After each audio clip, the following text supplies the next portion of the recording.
and climate change and pastoralism here at Lukenya University, Makueni County in Kenya.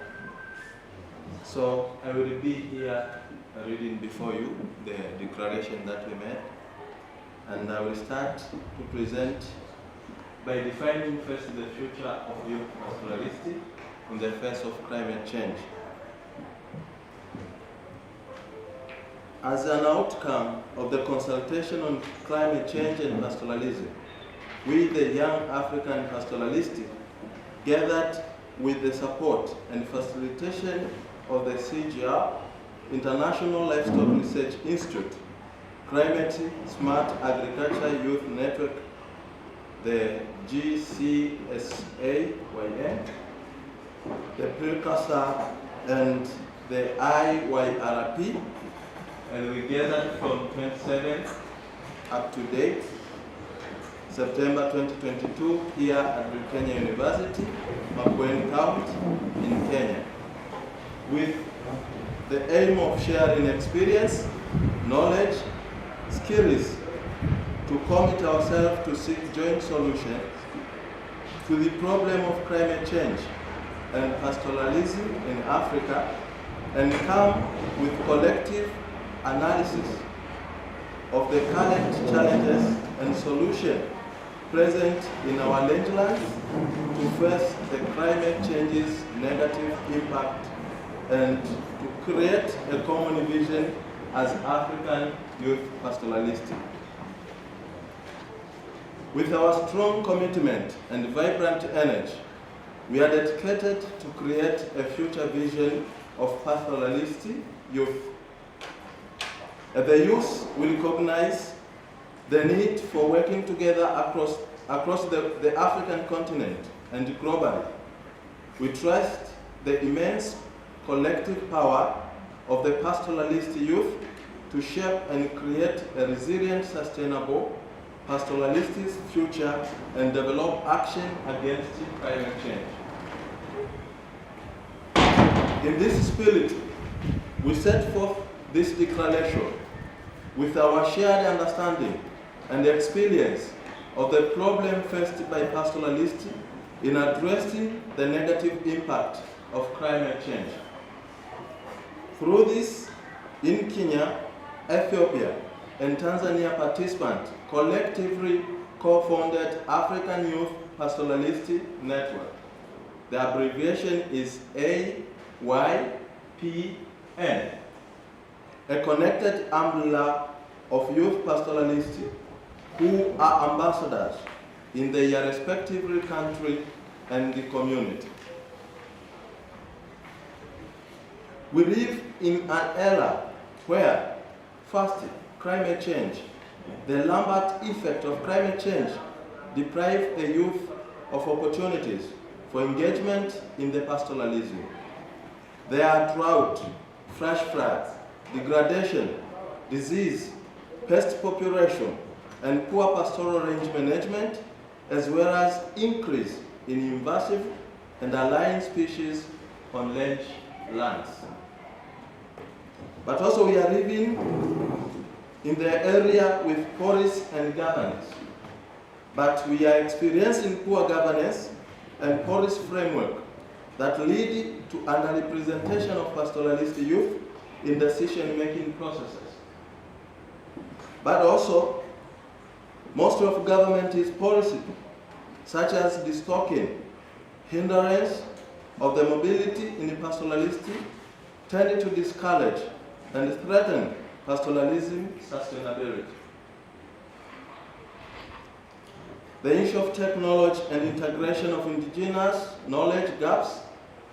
We are living in the area where youth have been more tech-savvy, and you may see the introduction from youth representing different nations, Ethiopia, Kenya, as well as Tanzania. Majority of them, they are representing non-government organizations, but also civil society organizations, and most of them, they are working with government. This gives us a picture that they are more technology savvy, but also they are imparted with knowledge, different knowledge in different areas, but also they are coming from pastoral societies. To have better understanding of technology and how it can be integrated with indigenous knowledge. So we need to acknowledge the issue of ICT in livestock or in pastoralism in general, but also security in pastoralism. Pastoralism is a very of the theft of livestock, social conflict, and the high mortality rate of animal brought about by climate change, as well as failure of legally recognized range-rent tenure system. We find ourselves in a region where youth pastoralists are affected by climate change, poor governance, policy framework, technology, and indigenous knowledge gap, and insecurity. So, to achieve a paradigm of shifting to sustainable pastoralism, we are looking forward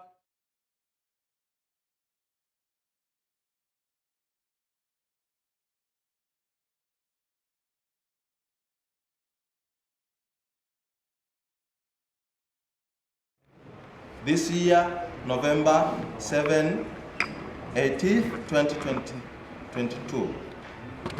The COP27 should recognize the future youth pastoralist in the face of climate change and devise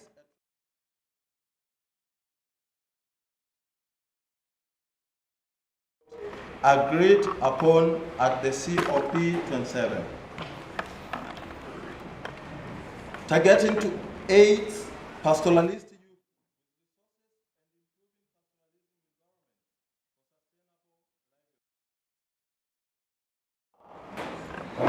we demand active and meaningful youth participation and inclusion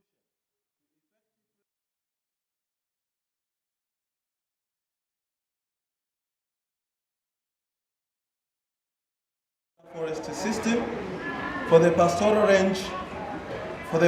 rangelands in arid and semi-arid regions. Also, we are looking for introducing youth pastoralist system to improve the organization and management in arid and semi-arid areas. We also discourage the government policies that tend to undermine, disadvantage, and threaten pastoralism sustainability. We call upon all policymakers in Africa to formulate policies that ensure and safeguard the interests of pastoralists for sustainable livelihood. But also we envision a commercial pastoral system in the pastoral area of Africa to increase income and spur economic growth and improve livestock value chain that is transparent, formal, well-structured, and pastoral sector value chain funded research. We also call for legal formal processes for public and community land ownership for the pastoral areas. We argue the access to information, training and education, integration of technology, and digitalization toward promotion of agroecological practice in land governance and pastoralism are the means to promote meaningful pastoralist youth participation and equitable resources allocation. At the African Youth Pastoralist Network, AYPN, we commit to establish and expand the African Youth Pastoralist Network to more African countries and come up with a work plan activity that will realize the goal and objective of the network. We claim our space and will take active responsibility to bring African Youth Pastoralist Network ambassadors in who have active role in their community and are committed to implementation of the proposed climate change adaptation and mitigation strategies in pastoralism. That mark the end of our declaration. Thanks.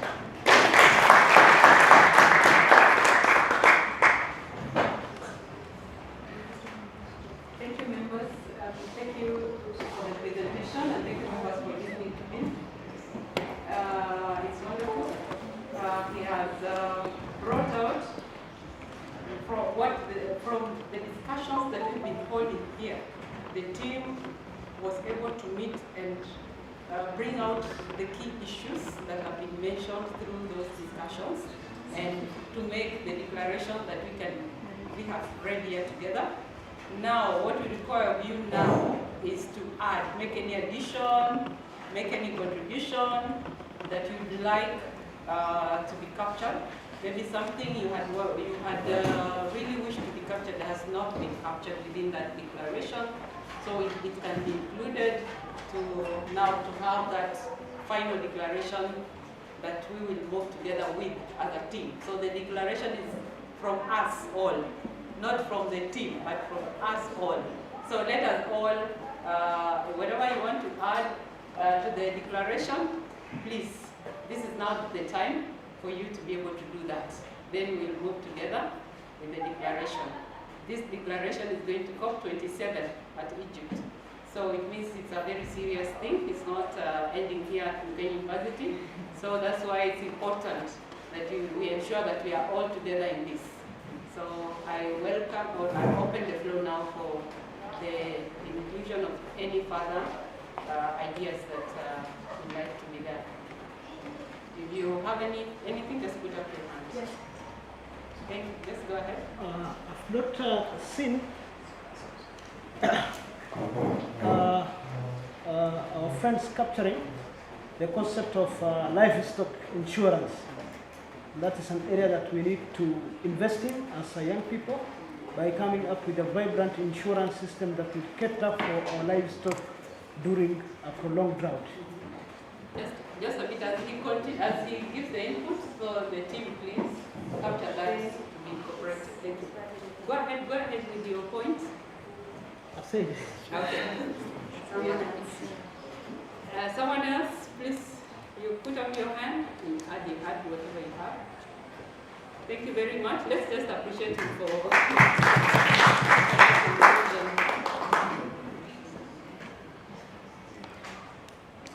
questions. Or even questions if you have, yes, comments, all that is accepted. There's another one also I've not seen. The youth should also take or step up in starting livestock related industries, that is tanneries, processing of bones, and other things. And also making use of the manure to make organic fertilizer. So we undertake also to be part of that in terms of our commitment, all of us. Yeah? Yes. Yes, thank you. Thank you for that addition. Go ahead. I think just a sort of comment on that I have not gone into the room very well when he was presenting up to the last point. Please. Okay, thank you. It is a very good declaration. It's a very good declaration, and thanks to the team. I did not see the gender mainstreaming when it comes to youth participation in consultations that are going on. And we need to demand that we need not only to take part in the ongoing discussion on climate change, but also as a stakeholder and those who are doing something on the ground to address the issues of climate change. Not only as a participant, but also as a stakeholder. The pastoralist youth need to be stakeholder in adaptation and mitigation measures that are being discussed at the COP27 and any other discussion that are related to climate change. Thank you. Thank you. Let's appreciate you. Thank you very much. Any further contribution? competition. Go ahead, thank you. Go ahead.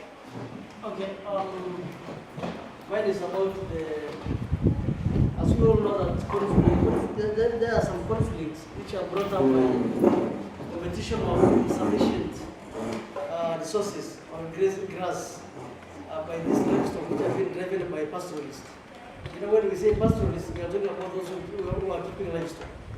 And we are pastoralists and we are only concentrating on how we can implement these policies, how we can create how we can be recognized by the government. We also need to push the government to put into a plan on how we can manage conflict related to grazing issues, which are being, whereby pastoralists are the most victims of these conflicts. For example, in northern Kenya, most part of the conflict is being driven by, being triggered by competition over grazing areas, over grazing boundaries, and whereby we need also to incorporate the measures of maybe resolving this conflict so that they cannot affect also pastoralists in life. Because once they come in as a result of competition over grass or resources, then our pastoralism must be affected with this. Thank you. Thank you. Thank you. Further additions? Yes, Mr. Gango? Yes, I'm not sure whether the issue of financing has come out clearly, but there is a need to facilitate access to credit because this is an enabler to investment in pastoralism. Thank you, Mr. Gango. Let's appreciate him. More discussion. So it's more a dialogue. So let's stress. Yes. Yeah. Just want to say, just to inform that we have founded, that we have divided the chapters Kenya, Tanzania, Kenya into chapters, and then each past month they have elected 6 key members that will be running the gatekeeping. So they have a president, they have a vice president, all these things. So yeah, then each of them they're the ones who's nominated among themselves. So they will be the ones who will be, because that's the key. We need this event not to end here. We want to expand from Kenya, Uganda. Also, we are the 600 people who have applied. In fact, I was told by the student that Mr. Harun, he applied but he did not get. So there are 600, and there are 20 of them here from Mandera and Wajir who are pastoralists. They have applied because they were told to apply, but they're not nominated. So they need to be added in the Kenya chapter. And the whole 600 people who applied in Kenya, we need to add it so that each will represent their. Now it's not about the event now it's about the network. And we need to expand it and meet more, and have a work plan and to take this now back to the community now. Thank you. Yes. Thank you so much. I feel like in most of our interventions we've been depending so much on partners that are coming out of our Africa. So I feel like we should also demand in our declaration that the government put some resources that are geared towards ensuring that pastoralists also is lively.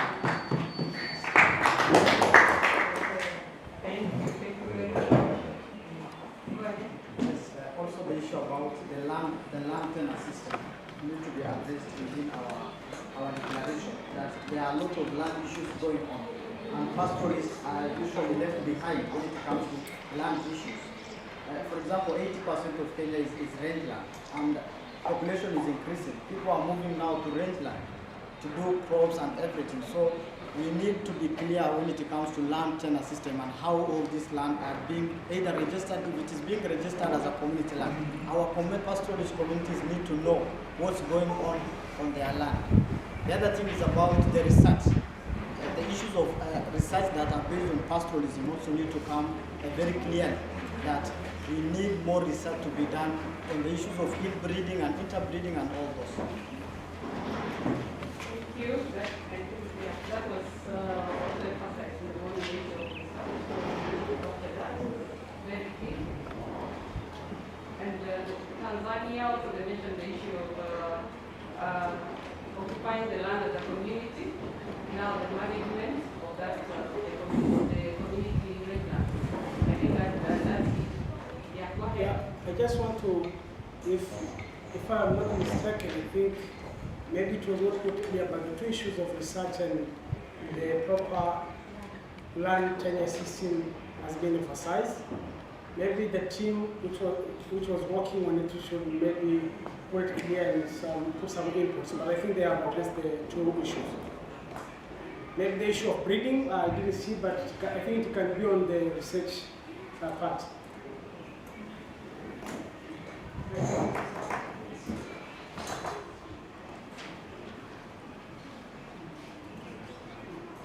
Okay, thank you for the addition.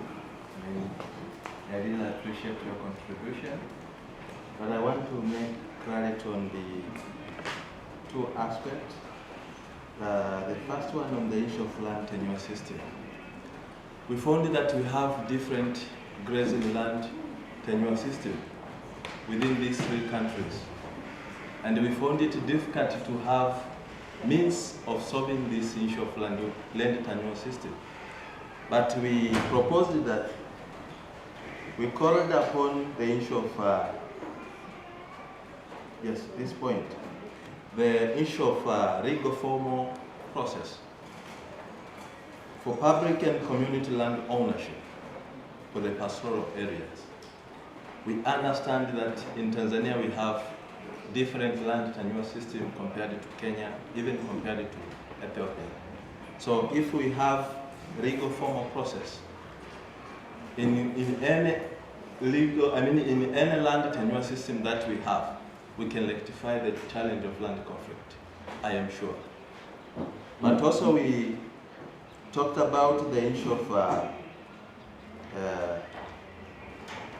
competition of grazing resources. If you come across with the second point that we have mentioned, yes, this one. We discourage government policies that tend to undermine, disadvantage, and threaten pastoralism and sustainability.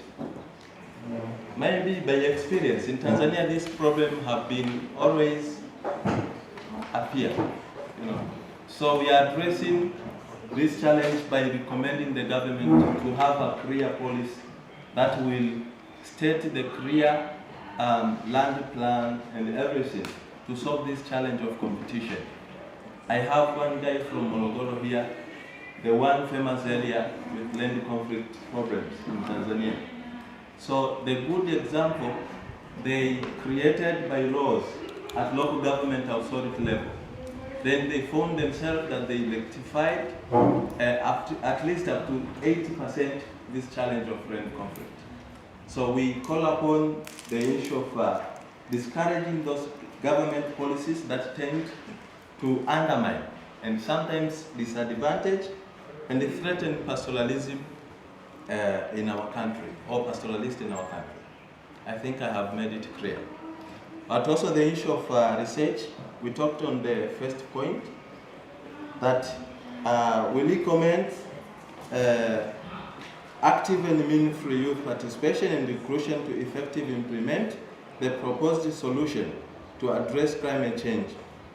And we said this should be done by establishing further forest system for pastoral range lands in arid and semi-arid.